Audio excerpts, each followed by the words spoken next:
সরকারের হাতে যতটুকু সময়, যতটুকু ক্ষমতা আছে সেই ক্ষমতা সরকার প্রয়োগ করেছেন। আমি বলেছিলাম 1 সপ্তাহের মধ্যে চার্জশিট হবে। আলহামদুলিল্লাহ আমরা 1 সপ্তাহের মধ্যে চার্জশিট দিতে পেরেছি সঠিকভাবে। বাকিটা আদালতের কাজ, আদালতকে আমরা সহযোগিতা করব। আদালত চার্জশিট পাওয়ার পরেই আগামীকাল কোর্ট খুলবে, আদালত খুলবে, সেখানে প্রথম দিনেই এই মামলাটার গুরুত্ব বিবেচনা করে শুনানির জন্য রেখেছেন। এটা আদালতের এখতিয়ার। আমরা শুধু আদালতের কাছে প্রার্থনা করতে পারি। আমরা প্রার্থনা করব সর্বোচ্চ সাজা,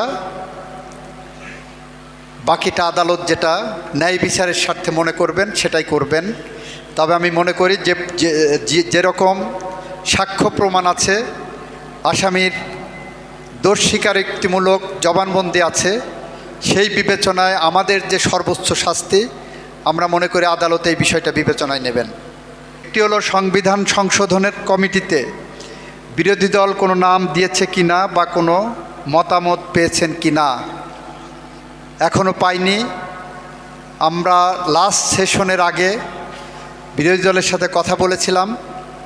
আমরা বলেছিলাম 17 সদস্য বিশিষ্ট একটা সংবিধান সংশোধন কমিটি করতে চাই।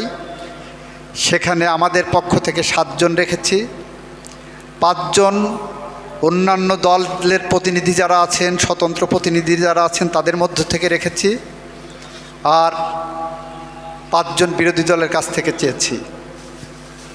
ওনারা বলেছেন এই সামনের সেশনে জানাবেন, আমরা অপেক্ষায় আছি।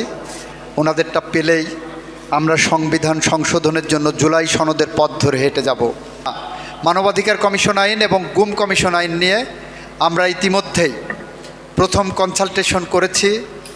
আমাদের অনেক সুপারিশ এসেছে, সেগুলো যাচাই বাছাই করে দেখছি।